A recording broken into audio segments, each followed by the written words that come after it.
So if you're a Dasher, you know that if you get an offer to pick up an order, but you don't want to take it, you have to decline it. And you know that big decline button is in the top right corner, but it is not a simple process. As you know, it is a 3-step process. So the first thing is you have to click on the decline button, right? That will take you to a secondary screen, which sort of begs you, please, if you decline the order, then your acceptance rate is going to go down to 5%, right? So it's, are you sure you want to decline it? Yes, I'm sure. So you hit the decline button on that page.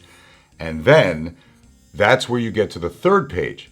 Now on the third page, they want you to tell them why you're declining the order. And that page looks like this, right? Now, I don't know about you, but when I want to decline an order, half the time, the reason I want to decline isn't even on that list, right? Terrible list, right? So I decided that I'm going to make my own list of DoorDash order decline reasons that I think DoorDash should incorporate into their software.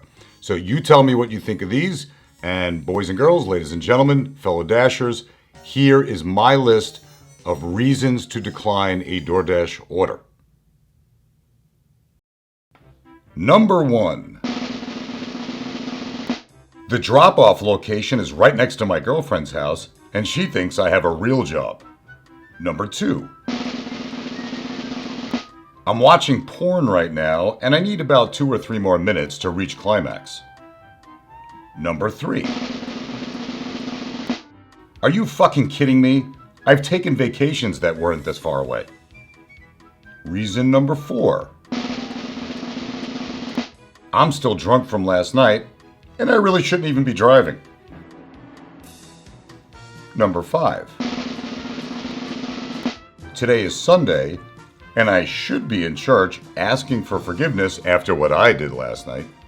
Number 6.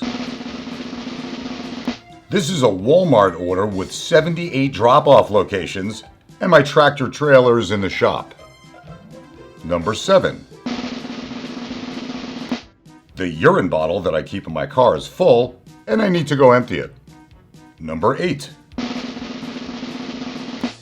This order has no tip, and so I'm afraid that I might punch the customer in the mouth. Number 9. There's so much blood. How do I make it stop? Reason number 10. This restaurant has strict COVID-19 policies and needs me to wear scuba diving gear to pick up an order. And last but not least, number 11. If I see another Chick-fil-A order, I think I'm gonna pull my fucking hair out of my head. Now, I don't think DoorDash is actually going to take my advice and use any of my reasons, but I think they're pretty good. If you like them, drop me one of these, subscribe to the channel, and if you have any ideas that what you think should be on that list, go ahead and put them in the comments section. Otherwise, I'll see you guys in the next video.